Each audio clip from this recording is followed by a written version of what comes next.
Émotionnel ou rationnel? En accord ou à l'opposé? Les rencontres de l'heure. C'est le moment d'accueillir Nick Payne. On va parler de la course au Parti libéral du Québec. Où sont les femmes? Oui. C'est la question que se pose notamment, il y a Nathalie Collard dans la presse qui se posait cette question ce matin, mais pas que. Oui, Patrick Juvet et Jean-Michel Jarre se la sont posées aussi dans les années 70 avec cette excellente chanson qu'on a tous à l'esprit quand on lit des titres comme celui-là. Exactement, Nathalie Collard en parlait. Et ça m'a fait réagir, ça m'a fait réfléchir. Je me suis demandé si on n'atteint pas en ce moment, peut-être, c'est une proposition que je fais, je ne prétends pas détenir la vérité dans ce domaine-là, surtout pas dans le domaine dont on va parler, celui du féminisme et celui du nouveau féminisme. Y a-t-il un certain discours féministe qui est appelé à être perpétuellement déçu, au fond? Est-ce que on arrive là dans des zones relativement paritaires dans différents secteurs? C'est le cas chez les élus de l'Assemblée nationale, d'ailleurs, j'y reviens dans un instant. Mais néanmoins, on voudrait encore grappiller un peu plus de terrain à la faveur des femmes parce qu'on pense que c'est ce qu'il faut qui arrive dans l'avenir. Et puis là, on se déçoit. Alors ici, Nathalie Collard, évidemment, se désole du fait qu'il n'y a pas de femmes dans la course à la direction, pour le moment, du Parti libéral.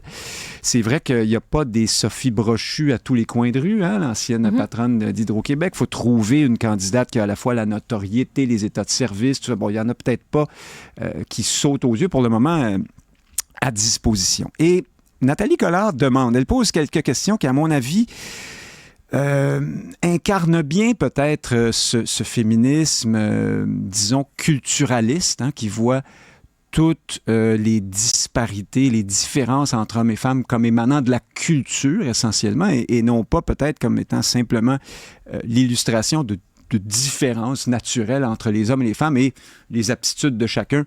Je parle de façon générale parce qu'il y a des femmes qui sont très, on sait qu'il y a beaucoup de femmes qui sont tout à fait à l'aise en politique, par exemple, et il y a beaucoup d'hommes qui ne sont pas du tout à l'aise d'aller dans ce combat. Donc, je ne suis pas en train de faire des généralisations. Mais donc, Nathalie Collard demande, par exemple, est-ce que le Parti libéral, qui est un vieux parti, est-il trop vieux? Devrait-il se moderniser, dit-elle, afin de se débarrasser de l'image de Boys Club qui lui colle à la peau?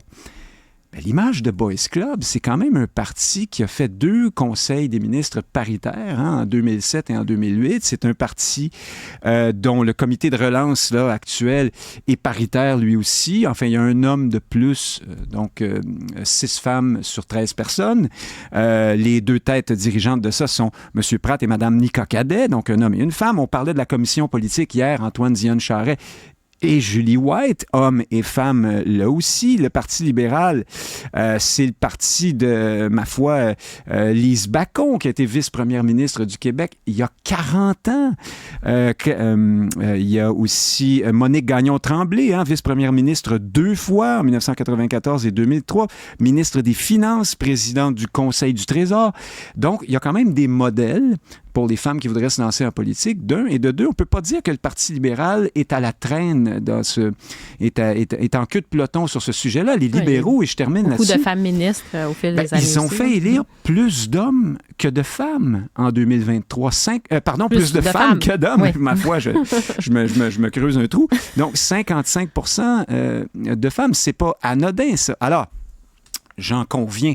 Il y a sans doute encore du chemin à faire. Maintenant, est-ce que, je veux dire au sens large, là, dans le monde politique, cependant, se pourrait-il qu'il y ait chez bon nombre, peut-être davantage d'hommes, la propension et les traits de caractère ou les inclinaisons propres à vouloir se lancer dans le dur combat politique, peut-être un peu plus que chez les femmes. Il y a quand même des femmes aussi qui ont ces aptitudes-là.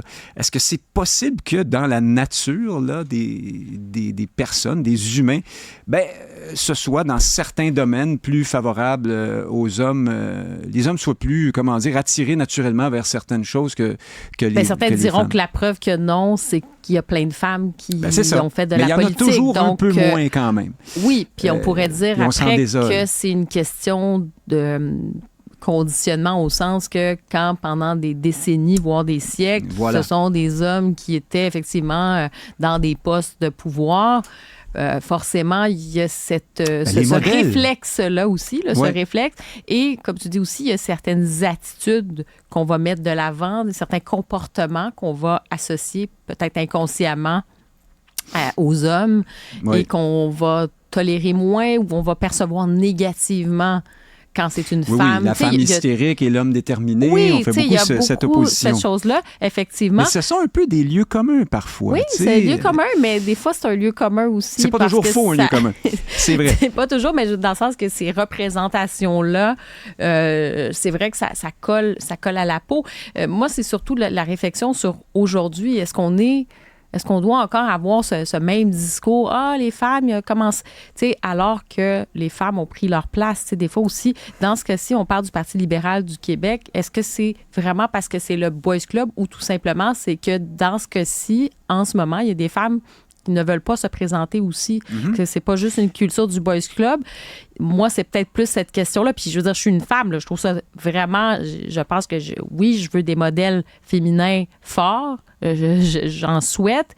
Mais je me dis, on peut pas non plus avoir la même discussion qu'il y a 40 ans en se disant oui. que les choses n'ont pas évolué. Mais c'est pour ça que je me demande si... D'ailleurs, il y a Marois Risky, donc la députée libérale, il y en a plusieurs qui souhaitaient qu'elle se présente. Tout le monde, tu sais, enfin tout le monde, beaucoup de gens, là, ne généralisons pas, mais je pense qu'il y a beaucoup de gens qui se disaient, mon Dieu, ça serait une super candidate pour le Parti libéral du Québec. Oui. Beaucoup de gens lui accordent ces qualités-là, la voix comme pouvant être une candidate, et c'est elle pour des raisons justement personnelles, familiales notamment. En congé de maternité en ce moment. Mais c'est ça. Donc, un elle dit non, facteur, je veux pas me... Donc, ce n'est pas par principe idéologique ou sexiste de dire on ne veut pas de femmes. C'est aussi que, bon, pour l'instant, il y a ça. Ben Et voilà. c'est vrai quand même que ça peut être, comme je dis, le réflexe et... le fameux calcul, souvent, les femmes, avant de se lancer, que ce soit pour des postes de pouvoir, d'être sur des CA, vont se questionner, est-ce que moi, j'ai les capacités de faire ça? Alors qu'il y a beaucoup d'hommes qui, des fois, font comme, ben là, oui, là, je suis déjà prêt, tu sais. Oui, mais non. Là-dessus, on va débattre. On parce entend que... souvent cette idée-là, quand même. Mais que j'appelle ça un lieu commun. Et il est dans l'article aussi de Nathalie Collard. Mais voici ce que je réponds à ça. Je trouve que c'est, sincèrement, là, pour être une femme, oui, c'est ça. Oui, je peux te le dire. Non, je pense que c'est quand même quelque chose qui existe, je te dirais. Je l'ai vu. J'ai fait de la politique. Oui. J'ai vu à quel point il fallait prendre les femmes par la main et les amener de force dans la pièce, des fois. Je fais une image dans la pièce. Vous allez les amener à s'impliquer à un plus haut niveau. Cependant, leur dire que ben oui, t'es capable, ça tu va peux bien le aller. faire. Mais je n'ai pas constaté que ça. Ce que je voyais, alors, les féministes plus culturalistes voient à travers ça l'illustration du fait que les modèles ne sont pas là, les vieilles habitudes sont intériorisées, et ainsi de suite, les femmes ne croient pas en elles, elles sont plus insécures. C'est vrai, mais en partie seulement. C'est-à-dire que ce que j'ai constaté aussi, c'est que les femmes étaient moins intéressées à se lancer à ce niveau-là, par exemple, dans des postes plus importants, dans les plus hautes instances politiques, parce que la dureté du combat, peut-être pour toutes sortes de raisons que j'ignore, je l'avoue. Là, la charge mentale, ça la t'avait là. fameuse charge mentale, c'est dans le texte ça. aussi. Ben oui, mais elle est en Je congé de maternité, les par exemple, amène Marois Risky. toutes Oui, mais aujourd'hui. c'est parfait, amène-en. Mais tu sais, quand on est moins intéressé à quelque chose, non, mais ça aussi, à un moment donné, faut respecter on ça prend aussi, pas là. mal plus de temps pour se poser des questions avant d'y aller. Sûr. Est-ce que j'ai vraiment ce qu'il faut pour aller là, moi? Oui. Tandis que lorsque tu as le feu, même, tu sais, la Non, c'est passion ça, folle, tu y vas. Et je trouve que c'est un peu réducteur de dire les hommes, ils vont sans se poser de questions. Tu sais, j'ai beaucoup entendu Véronique Yvon, notamment, et d'autres tenir ce discours en disant les femmes sont plus consciencieuses en politique, plus appliquées, les hommes ont de plus gros égos, ils jouent plus parce dur, que finalement, ils se garochent on comme des remplace un poules cliché pas de par tête. un autre, là, finalement. Ben absolument. Oui, est-ce que... Exactement. Et de la même façon, est-ce qu'une injustice en corrige une autre lorsque vient le temps là, d'appliquer des questions de quotas et de trucs comme ça? Alors, je trouve que ce discours-là, culturaliste, manque un peu de nuance et de profondeur. Et je pense qu'on arrive à un stade où on peut se demander s'il n'y a pas d'autres éléments qui entrent en ligne de compte que le seul héritage je comprends. patriarcal, toxique et le reste. Peut-être que les femmes sont bien globalement avec l'idée d'être un petit peu moins nombreuses dans les postes de très haut pouvoir politique, mais pas tout le temps. Il y en a beaucoup quand même, des femmes qui se sont démarquées. Là, Monique Jérôme Forget, je m'étais fait une liste, je ne vais pas les passer au complet. Nathalie Normando, vice-première ministre, Geneviève Guilbeault à l'heure actuelle, et puis il y en a eu plusieurs autres. Pauline Marois. Alors, l'article, je termine là-dessus, cite Pauline Marois et Dominique Anglade comme des exemples d'expériences traumatisantes qui découragent peut-être les femmes. Encore là, alors comme si on avait été plus dur avec elle qu'avec des hommes. Je ne suis pas d'accord. Je pense que les histoires de Mme Marois et de Mme Anglade sont assez classiques en politique. Une intervenante dans le texte de Nathalie Collard dit on pousse ces femmes-là à s'en aller avant qu'elles aient le temps, après une défaite par exemple, avant qu'elles aient eu le temps de mettre en place tout ce qu'elles voulaient faire. Attention, là, Pauline Marois, selon plusieurs observateurs politiques, est même restée plus longtemps que plusieurs hommes ne l'auraient fait. Ça a beaucoup chauffé pour elle avant qu'elle prenne le pouvoir en 2012.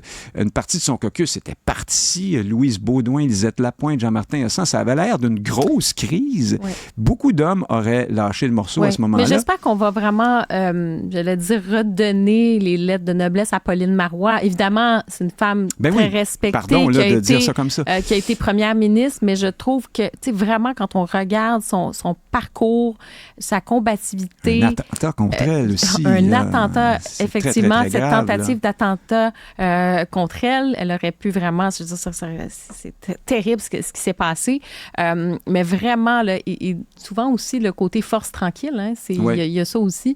Donc, j'espère... Ah ben là, un autre lieu commun. Non, mais ça peut être des hommes aussi. Des hommes aussi, t'as raison. Non, mais de résister comme ça parce que c'est on peut quand même le dire. Quand je te disais de ne pas avoir le même discours aujourd'hui que le discours qu'il y a 40 ans, il y a des choses qui ont changé. Faut prendre parce qu'à l'époque, quand Mme Marois était en politique, quand elle a commencé, je suis désolée, oui, le paysage était différent, puis c'était comme ça aussi dans beaucoup de pays occidentaux. Le rapport des femmes avec le pouvoir, la perception que les gens pouvaient avoir du rapport avec des femmes au pouvoir, c'était différent. Puis fort heureusement, ben oui, il y a eu du progrès, puis tant mieux, là, puis il faut le souligner, il ne faut pas toujours être en position de victime et se dire qu'on n'évolue pas. On va rendre Cela hommage dit, sur la question des femmes, d'ailleurs, il y avait un article, une chronique ce matin dans la presse d'Hélène David, Le pouvoir à une femme, elle parlait de Kamala Harris. Je veux juste dire que souvent, il y a ce discours-là, mais ça va être le pouvoir à une femme, mais progressiste, parce que je suis pas sûre qu'on va avoir autant d'articles. C'est pas Thatcher, là. Oui. Mais en fait, vous avez juste à vous tourner vers la France puis penser à Marine Le Pen. Est-ce qu'on va voir qu'on va dire la même chose, Oui, soudainement, est-ce que l'argument femme va être mis de l'avant? On va dire, oui, pour une fois, ça pourrait être la première femme présidente en France. Je suis pas certaine que... Et la France qui est vue comme le mal, dans des milieux progressistes, ça va être... c'est ça. Donc, il faut faire attention aussi avec cet argument-là. Oui. C'est-à-dire que oui, on veut des femmes en politique, j'espère qu'il y a des femmes, mais quand on regarde juste sur le prisme du genre, du sexe, il y a ses limites à un moment donné. C'est comme plus large que ça. Oui. Ben, moi, des fois, j'appelle ça aussi le féminisme comptable ou le progressisme comptable. C'est-à-dire que tant que les colonnes de chiffres ne seront pas exactement égales en tout et partout, on sera toujours déçus. À un moment donné, je trouve qu'il faut regarder au-delà, puis peut-être que ça nous permettrait aussi d'assainir un peu l'ambiance autour d'un certain féminisme qui, des fois, finit par, tourner à vide un peu. Hein? Bon. Et Nick, tu as 1 minute pour me parler de l'affaire de Valérie Plante sur l'itinérance, sur le projet, en fait, cette idée de ces fameuses escouades mobiles dans les différents arrondissements montréalais, de ce difficile équilibre entre la répression et l'accompagnement.